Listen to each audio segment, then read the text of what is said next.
यह अध्याय भगवान पुरुषोत्तम को समर्पित श्रीमद् भागवत गीता का परम कल्याणकारी अध्याय है।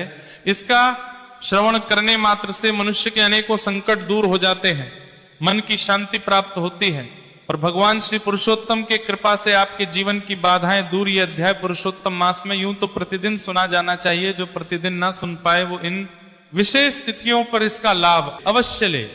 यह आपके सभी दुखों का निवारक है, सभी दुखों को दूर करने वाला है। आइए पाठ आरंभ करेंगे।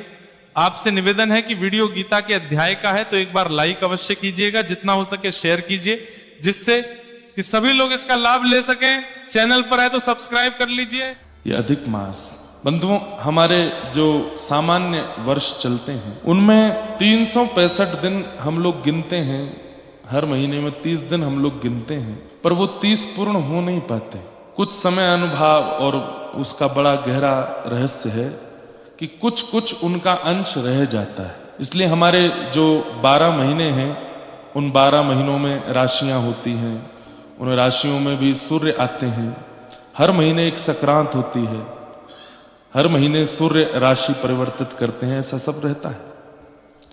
लेकिन उन समस्त मासों का जो शेष बच जाता है, अधिक जो बच जाता है, वो 3 वर्ष बाद अधिक मास में आता है।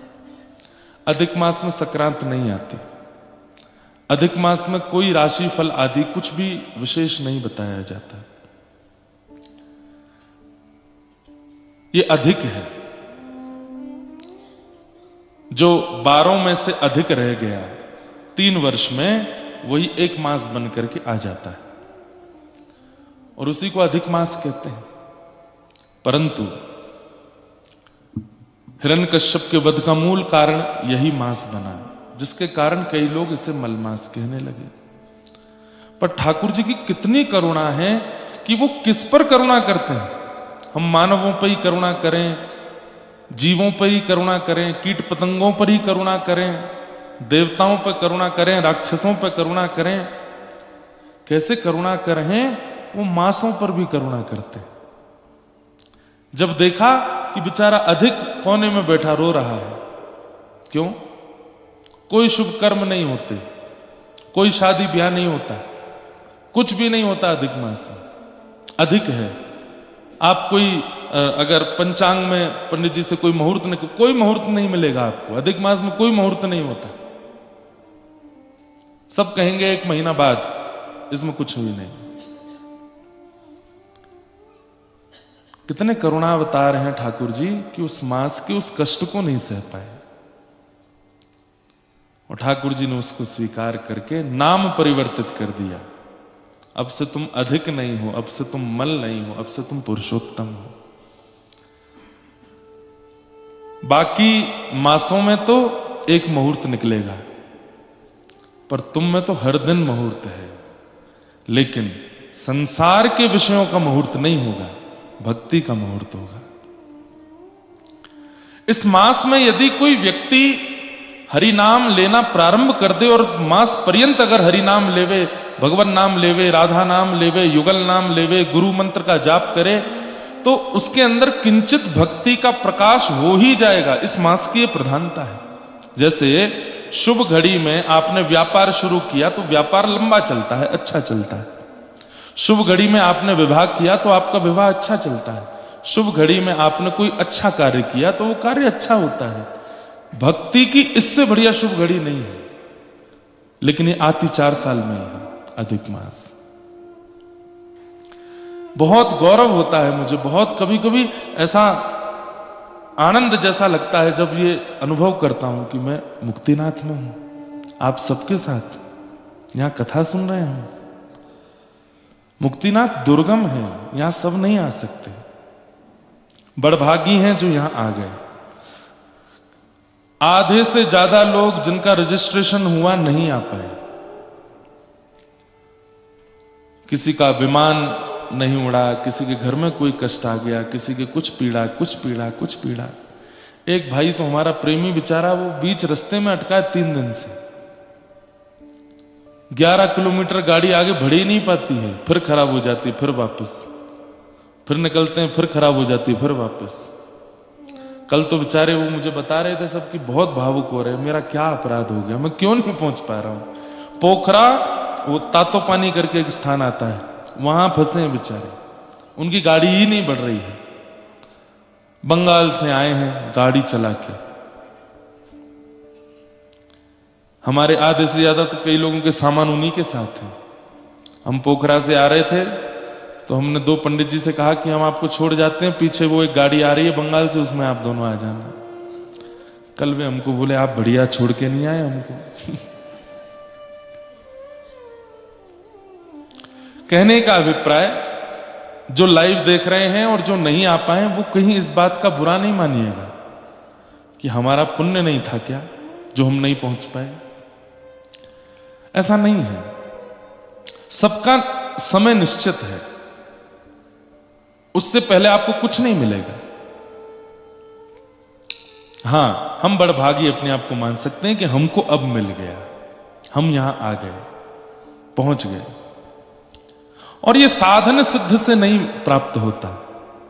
आपने बहुत साधन किए हो, उसके सिद्धि से आपको यहां मिला हो, नहीं।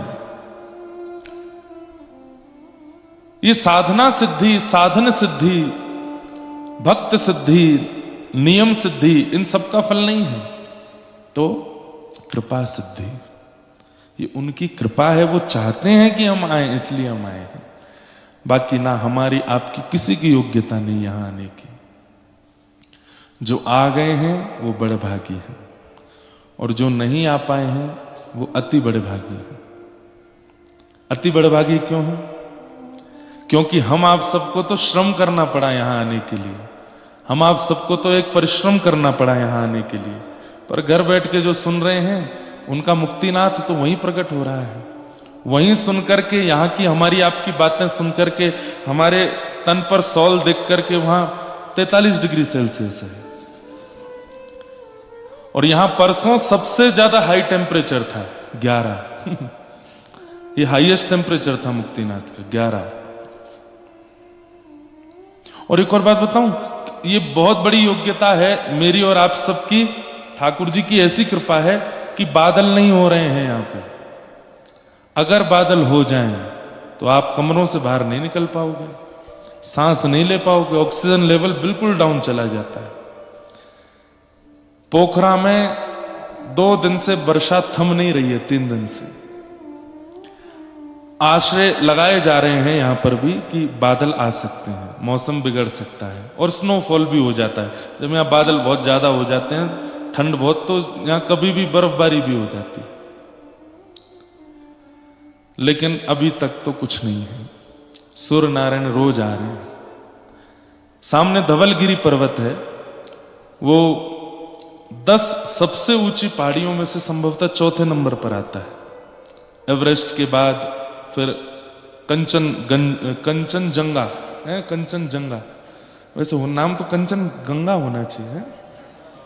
जंगा दूसरे नंबर पर संभवतः वो आता है। फिर यहां अन्नपूर्णा रेंज इधर ही है सामने। हमको पहाड़ बहुत प्रिय लगते हैं, इसलिए हम सब देखते रहते हैं। बहुत अच्छा लगता है पहाड़ों में, ऐसा लगता है कि ठाकुर जी यहां बैठे होंगे, यहां घूम रहे होंगे, क्योंकि यहां शांति है, मानव नहीं है ना। मानव जहां होते हैं वहां से ठाकुर जी अंतर ध्यान हो जाते हैं। तो पहाड़ बहुत प्रिय लगते हैं। तो बद्रीनाथ में तो खूब कथा की, तो इच्छा रहती थी कि मुक्तिनाथ चलेंगे, एक बार मुक्तिनाथ जाएंगे। और उसमें भी ऐसी जगह मेरे को जाना अच्छा लगता है जहां ना गाड़ी जा पाए ना मानव जा पाए, वहां चढ़ जाओ। कल भी हम आप लोगों से मिल मिला के ऐसी जगह चले गए थे, फिर अंधेरा बहुत हो गया था, तो फिर हमने कहा चलते हैं लौट के। तो ये धवलगिरी पर्वत है, ये संभवतः 4थे नंबर पर आते हैं, सामने ही है। इधर की तरफ दिखते नहीं है, एक आध चोटी दिखती है, वो अन्नपूर्णा है। तो ये सब हिमालय की गोद है जहां हम बैठे। यहां पर मौसम इन्होंने आपका स्मरण किया है। अच्छा, ज्यादा अभिमान में नहीं आ जाओ आप लोग।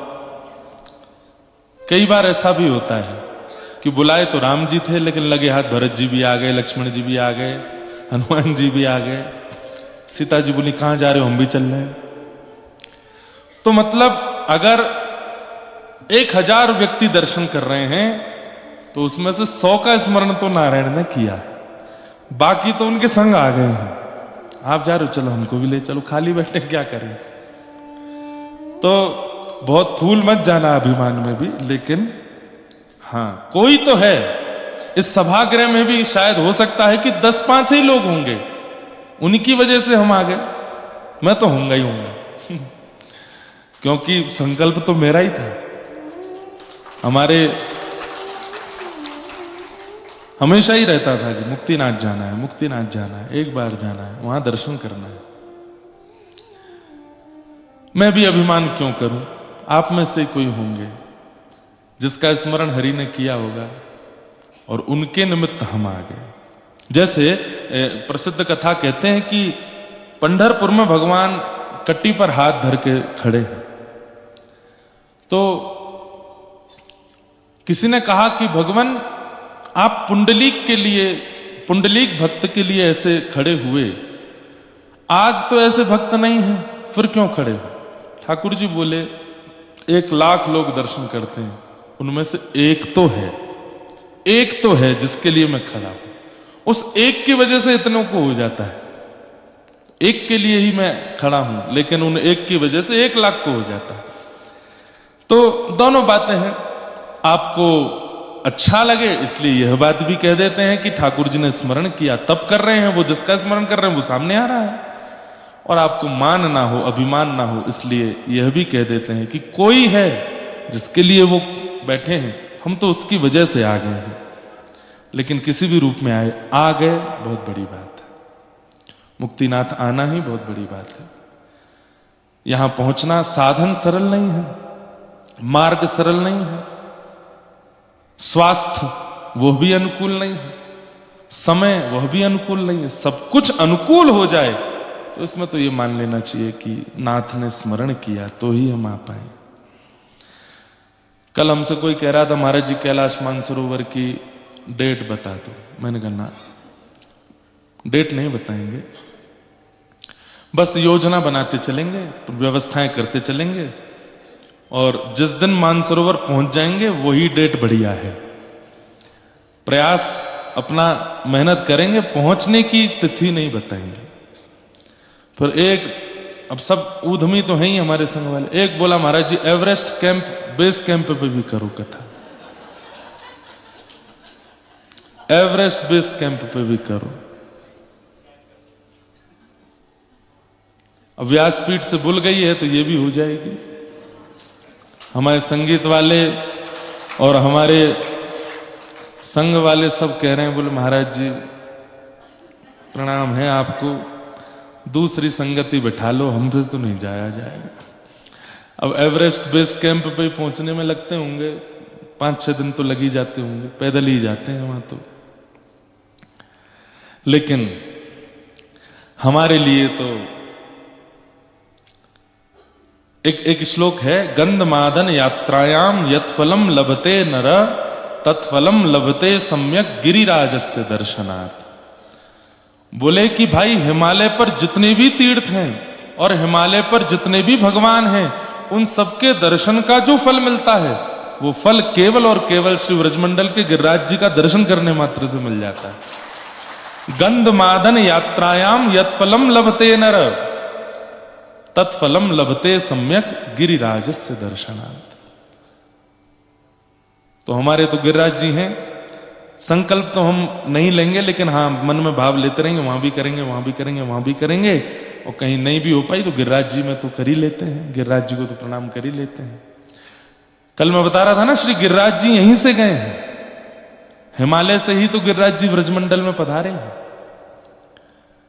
तो जब व्रज से लोग आते हैं हिमालय पर तो हिमालय बड़े प्रसन्न होते हैं, और हम लोगों से धीमे धीमे पूछते हैं कि हमारे लाला गिरिराज जी कैसे हैं, क्योंकि हिमालय पुत्र ही हैं श्री गिरिराज।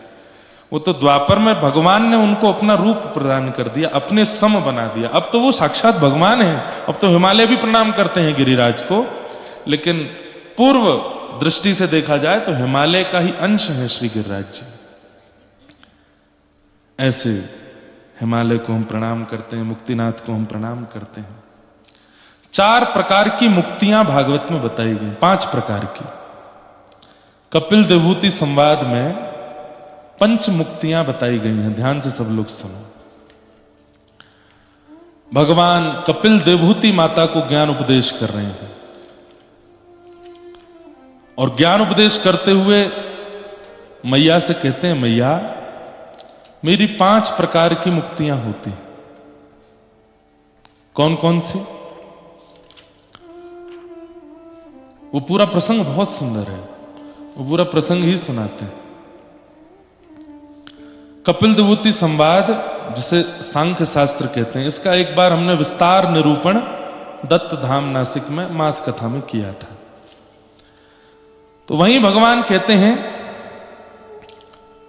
जो ये देने वाले बैठे हैं ऊपर मुक्तिनाथ, 5 प्रकार की मुक्ति है कि सालोक्य सामीप्य साष्टि, कि सालोक्य साष्टि सामीप्य, सारूप्यम एकमत्युत,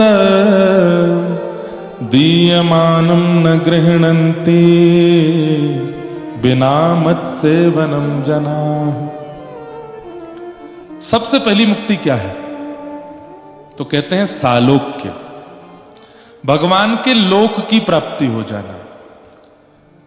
आपने अपने भजन साधन और भक्ति से मृत्यु के उपरांत उस लोक की प्राप्ति। अच्छा, एक बात स्पष्ट कर दें कि मुक्ति प्राप्त करने वाला पुनर्जन्म नहीं लेता। मुक्ति प्राप्त करने वाले को पुनः इस संसार में नहीं आना पड़ता, और यदि वो आएगा तो कब आएगा? जब ठाकुर जी स्वयं अवतार लेकर के आएंगे, तब उसको लेके आते हैं साथ में। जैसे जय विजय को भगवान रावण कुंभकर्ण बना करके लाए, ऐसे ही भगवान समस्त वैकुंठ में निवास करने वाले, गोलोक धाम में निवास करने वाले, साकेत में निवास करने वाले अपने प्रिय भक्तजनों को, जिनको मुक्ति मिल चुकी है, अपनी लीला में ही उनको लेकर के आते हैं। बाकी उनको पृथ्वी पर नहीं आना पड़ता। या फिर कभी कभी भगवान अपने किसी भक्त को आचार्य बना करके पृथ्वी पर भेजते हैं कि जाओ तुम भक्ति का, ज्ञान का थोड़ा प्रचार करो, जिसमें आद्य गुरु शंकराचार्य भगवान, श्रीमद रामानुजाचार्य भगवान, श्री रामानंदाचार्य भगवान, श्रीमद वल्लभाचार्य भगवान, ये जितने भी आचार्य हुए, ये सब भी भगवान ने भेजे इनको। तो मुक्ति का पहला अर्थ यह समझ लीजिए कि पुनर्जन्म नहीं होता मुक्ति प्राप्त करने वाले का। और मुक्ति कैसे मिलती है? उसमें बहुत भाव बताए गए, लेकिन एक बहुत स्पष्ट भाव कहा गया, अंते नारायण स्मृति, अंत में हरि का स्मरण। अंतिम श्वास चल रही हो और उसी समय मुख से नारायण, हरि, कृष्ण, माधव, गोविंद, गोपाल, राधा, कोई भी नाम, भगवान नाम यदि अंतिम श्वास में निकल जाए, मुक्ति निश्चित है। अब अंत में नाम निकले, उसके लिए क्या करना पड़ेगा? बोलो जीवन भर बोलो। जीवन भर बोलोगे तो ही अंत में निकल पाएगा, नहीं तो जन्म जन्म मुनि जतन कराही, अंत राम कही आवत नाही। अंत में राम नहीं निकलता मुख से। अंत में राम नाम निकले, अंत में नारायण निकले, अंत में हरि निकले, उसके लिए जीवन भर बोलना पड़ेगा। इसलिए हमारे यहां कहते हैं जपते रहो, जपते रहो, जपात सिद्धिर, जपात सिद्धिर, जपात सिद्धिर न संशय। दूसरी बात, मुक्ति किनको मिलती है? यहां भागवत जी में 2 मुक्ति के विधान बताए गए हैं। कौन बताता है पता है? वृत्रासुर। वृत्रासुर, स्तुति सुनी है सब लोगों ने, कथा भी सुनी है वृत्रासुर की। तो वृत्रासुर जब देवताओं से युद्ध कर रहा था तो सारे राक्षस भाग गए, युद्ध नहीं कर रहे थे। तब वृत्रासुर उनको कहता है कि 2 प्रकार के लोगों की मुक्ति होती है। पहले कौन? जो जीवन भर हरि नाम गा करके अंत में हरि नाम उच्चारण कर लें और अंतिम श्वास में भगवान नाम ले लें, उनकी मुक्ति होती है। दूसरे, जो अपने देश, समाज, परिवार, राष्ट्र और धर्म के लिए प्राण त्यागते हैं, उनको मुक्ति मिलती है।